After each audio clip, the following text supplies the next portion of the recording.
संपूर्ण महाराष्ट्राचे आराध्य दैवत श्री छत्रपती शिवाजी महाराज यांच्या काळात रयत किती सुखी, समृद्ध आणि आनंदाने नांदत होती हे जर का तुम्हाला पाहायचं आणि अनुभवायचं असेल तर नक्कीच महाबळेश्वर येथील या ठिकाणी तुम्हाला एकदा तरी भेट द्यावी लागेल।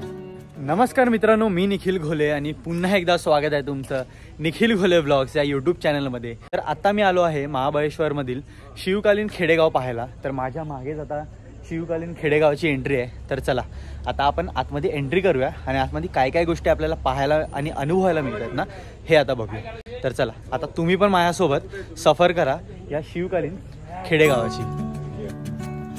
आत प्रवेश करताच आपल्याला काही मावळे पाहायला मिळतात आणि आत भिंतींवर महाराजांच्या आयुष्यातील काही महत्त्वाच्या घडामोडी सुद्धा आपल्या नजरेस पडतात। थोडं पुढे जाताच आपल्याला डाव्या बाजूला जुन्या काळातील आपली काही माणसं आपल्या दैनंदिन जीवन कसे जगत होते याबद्दलची काही गोष्टी इथे पाहायला मिळतात। जसे की इथे एक शेतकरी आपल्या बैलासोबत शेतीची कामं करताना, तर काही मावळे हे गावाच्या सुरक्षेसाठी तैनात हातात शस्त्रास्त्र घेऊन पहारा देत असल्याचे आपल्याला पाहायला मिळते। थोडंच पुढे गावातले सुतार तसेच काही शेतकरी आपल्या मेंढ्या शेळी चरवताना आपल्याला पाहायला मिळतात। गावात पुढे प्रवेश करताच घराघरात गाई गुरांचे गोठे पडवीत जाते दळताना आणि चुलींवर स्वयंपाक करताना काही स्त्रिया आपल्याला दिसतात।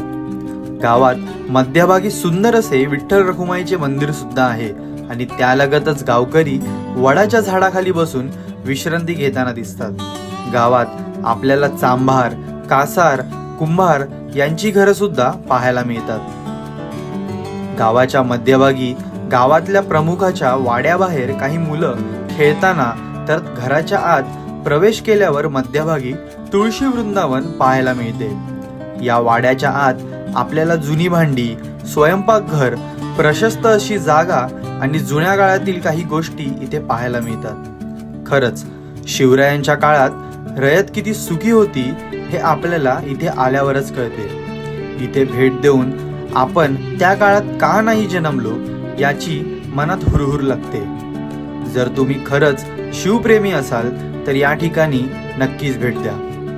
तर मित्रांनो, जिथून आपण या व्हिडिओला स्टार्ट केलेली आता तिथेच आपण या व्हिडिओचा शेवट सुद्धा करतोय। तर तुम्हाला हा महाबळेश्वरमधला शिवकालीन खेडेगाव कसं वाटलं ना हे नक्की कमेंटमध्ये सांगा। आणि हो, याच्यानंतरचा जो व्हिडिओ असणार आहे तो असणार आहे महाबळेश्वर मंदिराचा आणि त्यासोबतच कृष्णाबाई मंदिराचा। तर तो व्हिडिओसुद्धा बघायला विसरू नका। या व्हिडिओबद्दल तुमचं काय मत आहे कमेंटमध्ये सांगा। तोपर्यंत मी निरोप घेतो। जय हिंद, जय महाराष्ट्र, जय शिवराय। टीमसाठी काय काय करावं लागतं बघा। साडी नेसावी लागली। कसा आहे माझा बायको? हा माझा बायको।